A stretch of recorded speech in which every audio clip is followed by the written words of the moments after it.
Game.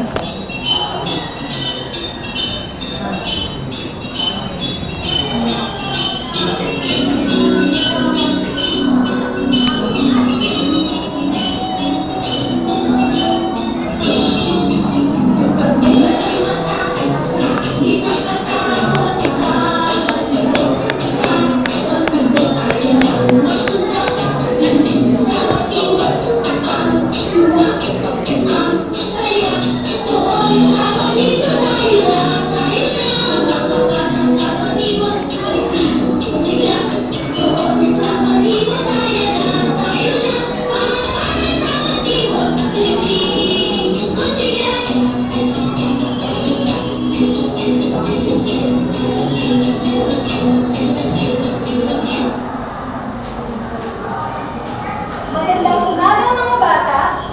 Narito na naman tayo ngayon sa ating panibagong palabas. Atin ngayong pag-aaralan ang iba't ibang aralin ukol sa kasaysayan ng ating bansa. Sa ngayon, pag-aaralan natin ang pagiging makabayan ng ating mga kalahing Pilipino. Bago ang lahat, magsimula muna tayo sa munting laro.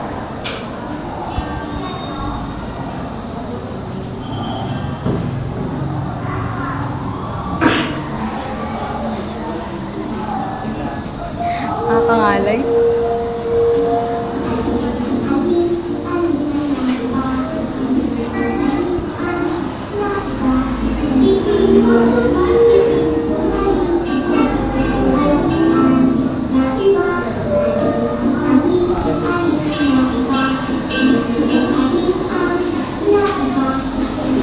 Alin nga ba ang naiiba mga bata? Ano ba ang unang larawan? Ano po? Ang ikalawang larawan? Ang ikatlong larawan? Ang ikaapat na larawan? Ngayon, alin nga ba ang naiiba?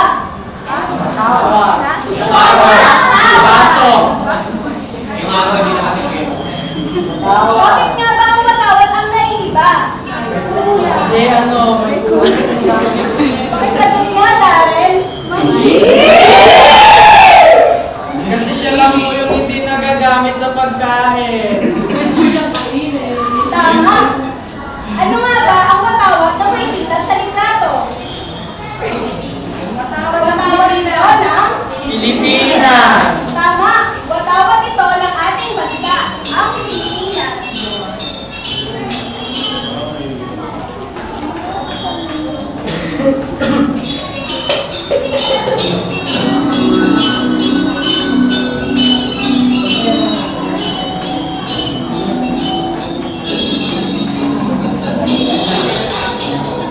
Ngayon, ating matutunghayan ang iba't ibang karakter na gaganap sa ating kwento.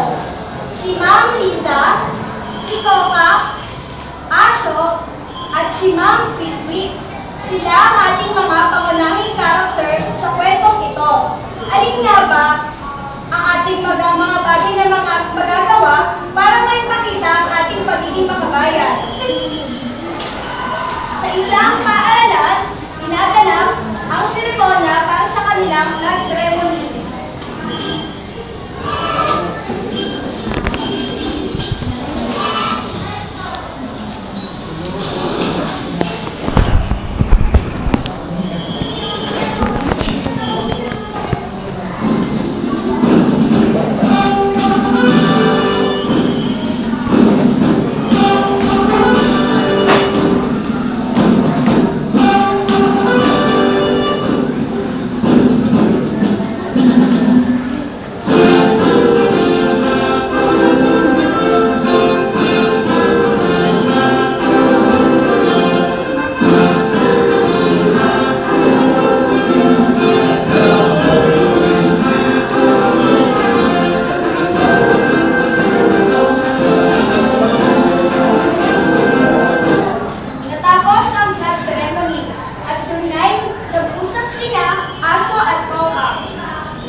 Bakit nga ba kailangan natin malaman kung bakit mahalaga ang kalayaan para sa ating mga Pilipino?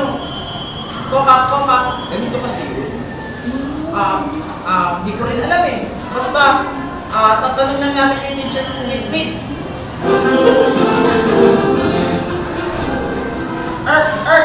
Teacher Wit, bakit nga po, ba kailangan natin malaman kung ano ang halaga ng kalayaan para sa atin? Ganito kasi yun. Noong unang panahon,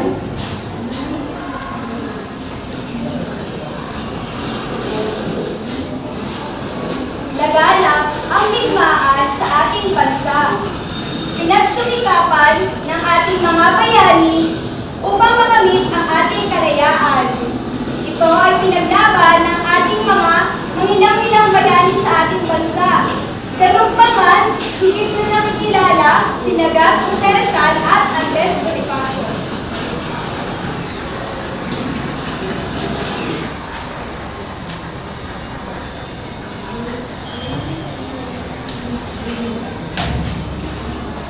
Kokak, Teacher Wit. Isang tanong na lang po. Bakit po kailangan na ilagay natin yung kanang kamay natin sa ating kaliwang dibdib? Iyon ay dahil ang kanang kamay natin ay sinisimbolo sa ating puso. Ito ay nangangahulugan ng pagmamahal sa ating bayan.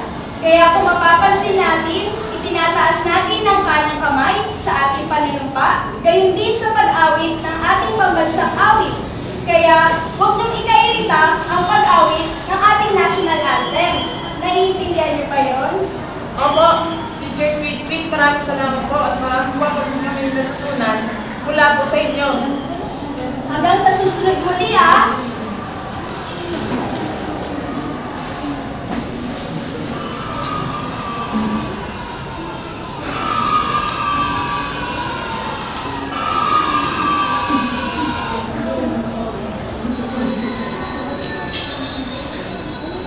Uwiin na pala. Naku, kailan natin uwing gabi na. At baka kung ano na naman sabihin sa akin ng nanay ko. Kokak. Oo nga. Tara na. Teacher Wit, magpapaalam na po kami. Sige ah, mag-ingat kayo!